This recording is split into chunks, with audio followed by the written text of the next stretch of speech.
Recipe fail అయినా పర్లేదు. Confidence మాత్రం 5 స్టార్ హోటల్ రేంజ్‌లో ఉంది ప్రెజెంట్ అయితే నాకు. హలో అండి. Welcome to my channel vibe with చిన్ని. ఈరోజు మా కిచెన్‌లో జరగబోయేది కుకింగ్ కాదు. ఒక పెద్ద ఎక్స్‌పెరిమెంట్ అన్నమాట. సైన్స్ ల్యాబ్‌లో సైంటిస్ట్‌లు ఎలా ఎక్స్‌పెరిమెంట్స్ చేస్తారో, మా ఇంట్లో నేను అలా రెసిపీస్ మీద ఎక్స్‌పెరిమెంట్స్ చేద్దామని ఫిక్స్ అయిపోయా. అయితే ఒక్క రిక్వెస్ట్ ఏంటంటే, ఇదంతా చూసి నాకు వంట రాదని మాత్రం అనుకోకండి. ఎందుకంటే నేనిప్పుడు ట్రై చేసేవన్నీ నేను ఎప్పుడూ ట్రై చెయ్యని వంటలనమాట. అయినా స్టార్టింగ్‌లోనే ఎవరికొచ్చేస్తాయి చెప్పండి? పుట్టగానే నడిచేయం కదా! నేను అంతే స్లోగా నేర్చుకుంటున్నా. నేను బాగా వంటలు చేస్తాను అస్సలు చెప్పను. ఎందుకంటే చేయను కాబట్టి. స్టార్టింగ్‌లో ఆఫ్‌కోర్స్ ఎవరైనా దారుణంగానే చేస్తారు. బట్ ఇప్పుడైతే కొంచెం ఎక్స్‌పీరియన్స్ వచ్చింది. తినేలా చేస్తున్నా. లాస్ట్ వరకు చూడండి ఎంత బాగా చేశానో మీకే అర్థమవుద్ది. ఒక షాకింగ్ విషయం కూడా చెప్తా. మీకంటే ఎక్కువ నాకే షాకింగ్ అది. లేదంటే అంత కాన్ఫిడెన్స్‌తో ఎలా చెప్తున్నానో మీకే అర్థమవుతది. ఈరోజు నేను ఎప్పుడూ ట్రై చేయని 2 డిషెస్ ట్రై చేస్తున్నా. ఒకటి ఎగ్ దమ్ బిర్యానీ, ఇంకొకటి హోటల్ స్టైల్‌లో షేర్వా. అయితే అది హోటల్ స్టైలా లేదంటే రోడ్ సైడ్ బండి స్టైలా అనేది లాస్ట్‌లో తెలుస్తది. ఎగ్ దమ్ బిర్యానీ గురించి చెప్పాలంటే నాకు ఎగ్జాక్ట్ ప్రాసెస్ తెలీదనమాట. అదొక పెద్ద క్వెషన్ మార్కే. నా థియరీ ఏంటంటే చికెన్ దమ్ బిర్యానీలో చికెన్ తీసేసి ఎగ్స్ పెట్టేస్తే ఎగ్ దమ్ బిర్యానీ అయిపోతది. అంతే సింపుల్. దానికోసం జుట్టు పీకేసుకోక్కర్లేదనమాట. ఇప్పుడు చిన్నప్పుడు మ్యాథ్స్ గుర్తొచ్చింది కదా! ఎక్స్ వాల్యూ కనిపెట్టినట్టు నేను ఈ రెసిపీ కనిపెట్టాననమాట. సరేలే ఏదైతే అదయిందని స్టార్ట్ చేసేసా. మరి షేర్వా గురించి అడిగితే నాకు తెలిసిన దాని పేరు ఒకటే. దాని ఇంగ్రీడియెంట్స్ కూడా నాకు సరిగ్గా ఐడియా లేదు. గూగుల్‌లో చూసాను, కొన్ని వీడియోస్ చూసాను, కొన్ని కామెంట్స్ చదివాను. రెసిపీ గుర్తుపెట్టుకుందాం అనుకున్నాను గానీ కిచెన్‌లోకి అడుగు పెట్టగానే మర్చిపోయా. ఎందుకంటే అందులో సగం ఇంగ్రీడియెంట్స్ పేర్లు నాకు గుర్తుండవు. తెలీదు యాక్చువల్లీ. సినిమా క్లైమాక్స్‌కి ముందు కరెంట్ పోయినట్టు కిచెన్‌లోకొచ్చి చూసాక అర్థమైంది ఏంటంటే కొన్ని ఇంగ్రీడియెంట్స్ లేవు మా ఇంట్లో. నేనెప్పుడేం చేద్దాం అనుకున్నా ఉండవు. ఉత్తప్పుడు అన్నీ ఉంటాయి. సరేలే ఉన్న వాటితో అడ్జస్ట్ అయ్యి చేసేద్దామనైతే ఫిక్స్ అయ్యా. నా కాన్ఫిడెన్స్ చూస్తే 5 స్టార్ హోటల్ రేంజ్‌లో ఉంది. నా ధైర్యం ఏంటంటే ఏదోలా మేనేజ్ చేసేద్దామని. ఫస్ట్ అయితే ఆనియన్స్ కట్ చేసుకొని ఫ్రై చేసుకుందాం అనుకున్నా. అవి ఫ్రై చేద్దామని స్టవ్ మీద పెట్టి పెత్తనాలు చేసి వచ్చాననమాట. కొంచెం లేట్ అయ్యి ఉంటే ఆ ఫ్రైడ్ ఆనియన్స్ కాస్త బ్లాక్ ఆనియన్స్ అయిపోదును. ఈలోపు మనకు కొంచెం హడావిడి ఎక్కువ కదా! ఫోన్ పడేసాననమాట. అసలే నిన్నే బాగు చేయించుకున్నాను. మళ్ళీ పోయిందంటే ఇంక మనకి దిక్కు దివానా ఉండదు. బిర్యానీ ఎలా ఉన్నా దేవుడి దయ వల్ల ఫోన్‌కేం కాలేదులెండి. తర్వాత ఆ కన్‌ఫ్యూజన్‌లో ఒకటి చేయబోయి ఇంకోటి చేయడం స్టార్ట్ చేశాను. పిచ్చెక్కిన దానిలాగా ఒక గిన్నెలో దమ్ పెడదాం, ఒక గిన్నెలో రైస్ బాయిల్ చేద్దాం అనుకున్నాను. ఆ కన్‌ఫ్యూజన్‌లో 2 రివర్స్‌లో పెట్టి మళ్ళీ సెట్ చేసుకొని కరెక్ట్ చేశాను ఏదోలాగా. అట్లుంటది మరి మనతోటి. పిచ్చి పలు రకాలంటే అందులో మనం ఫస్ట్ రకం. ఇక్కడ ఏం చేస్తున్నానో తెలుసా?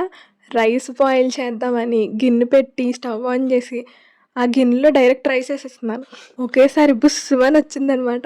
మళ్ళీ వాటర్ పోసి అప్పుడు మళ్ళీ రైస్ వేయడం స్టార్ట్ చేశాను.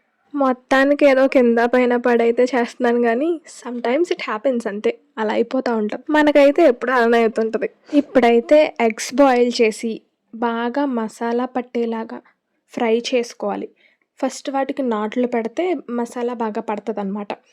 లేదంటే డైరెక్ట్‌గా గుడ్డులో అన్నం వేసుకొని తిన్నట్టే ఉంటది. ఈ గుడ్డు ఉడకబెట్టేటప్పుడే సగం సచ్చింది. బిర్యానీలో ఏస్తే ఇంకా సత్తదో ఏంటో. మొత్తానికి చికెన్ దమ్ బిర్యానీ ప్రాసెస్‌లో ఎగ్ దమ్ బిర్యానీ అయితే అండర్ కన్‌స్ట్రక్షన్‌లో ఉంది.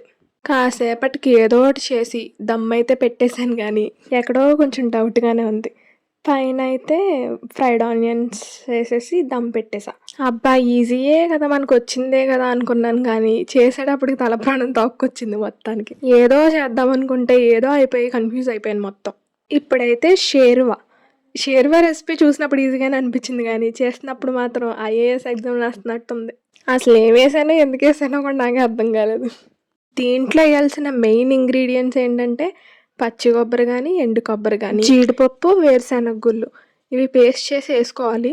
అవే లేవు నా దగ్గర. అదేమవుతది ఇంకా షేర్వా ఎందుకయింది? చారయిందనమాట. ఇలా వాటర్ పోసి బాగా బాయిల్ అయిన తర్వాత ఒక కన్సిస్టెన్సీకొస్తది. అప్పుడు దించేసుకోవడమే.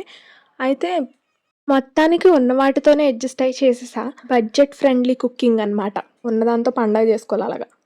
మరి ఫైనల్ రిజల్ట్ ఎలా వచ్చిందో తెలియాలంటే లాస్ట్ వరకు చూడండి. ఎందుకంటే నేను కూడా టెన్షన్‌లోనే ఉన్నా. ఇది నిజంగా ఎగ్ దమ్ బిర్యానీ అయిందా? లేకపోతే కామెడీ అయిందా అని. దీంట్లో కూడా కొంచెం ఫ్రైడ్ ఆనియన్స్ ఏసుకొని అయితే దింపేసాను. ఫైనల్లీ కంప్లీట్ అయిపోయింది. ఇప్పుడు టేస్టింగ్ టైమ్. మీరెప్పుడైనా రెసిపీ తెలియకుండా కాన్ఫిడెన్స్‌తో ఇలానే కుకింగ్ స్టార్ట్ చేశారా? కమెంట్స్లో అయితే చెప్పడం మర్చిపోకండి. ఇంకా ఈ బిర్యానీ సంగతికొస్తే టేస్ట్ అయితే యావరేజ్గా అనిపించింది నాకు. జెన్యూన్గా చెప్పాలి కాబట్టి చెప్తున్నా. నాకైతే అంత పెద్ద ఇదిగా అనిపించలేదు. కానీ షాకింగ్ విషయం ఏంటంటే మా అన్నయ్య ఎప్పుడు తిన్నా ఏదో ఒక పేరు పెట్టకపోతే వాడికి అరగదనమాట. ఇంకా నేనే అది బాలేదు ఇది బాలేదు అంటున్నాను కానీ బాగానే ఉంది అంటున్నాడు. నేను షాక్ అయ్యాను, ఈడేంటి ఇలా మాట్లాడుతున్నాడని. తర్వాత అర్థమైన విషయం ఏంటంటే ఫుల్ ఆకలి మీద ఉన్నాం మేము. అందుకే ఏం తిన్నా అమృతంలానే కదా అనిపిస్తుంది. ఇలా కంగారుగా చేసినా తినేలానే అయితేనే ఉంది. నేను చేసిన మిస్టేక్ ఏంటంటే ఆ కంగారులో ఉప్పు సరిగ్గా చూడడం మర్చిపోయాను, అదొక్కటే. మిగతా అంతా బాగానే ఉంది. మా అమ్మని అడిగితే ఏం చేసినా సూపర్ అనే చెప్తుంది. ఎందుకంటే వాళ్ళు బయట ఫుడ్ ఎక్కువ తినడానికి ఇష్టపడరు కాబట్టి ఇంట్లో ఏం చేసినా బాగుంది అంటారు. ఓవరాల్ రివ్యూ ఏంటంటే యావరేజ్. మీకు ఈ వీడియో ఎలా అనిపించిందో కమెంట్ చేయండి అండ్ సబ్స్క్రైబ్ చేసుకోండి. మీరు కూడా ఎప్పుడైనా ఇలా ట్రై చేశారా, లేదంటే ఈ స్పెషల్ టాలెంట్ నాకే ఉందా? మీరే కమెంట్ చేయండి. నెక్స్ట్ వ్లాగ్లో మళ్ళీ కలుద్దాం. ఉంటా మరి, బాయ్.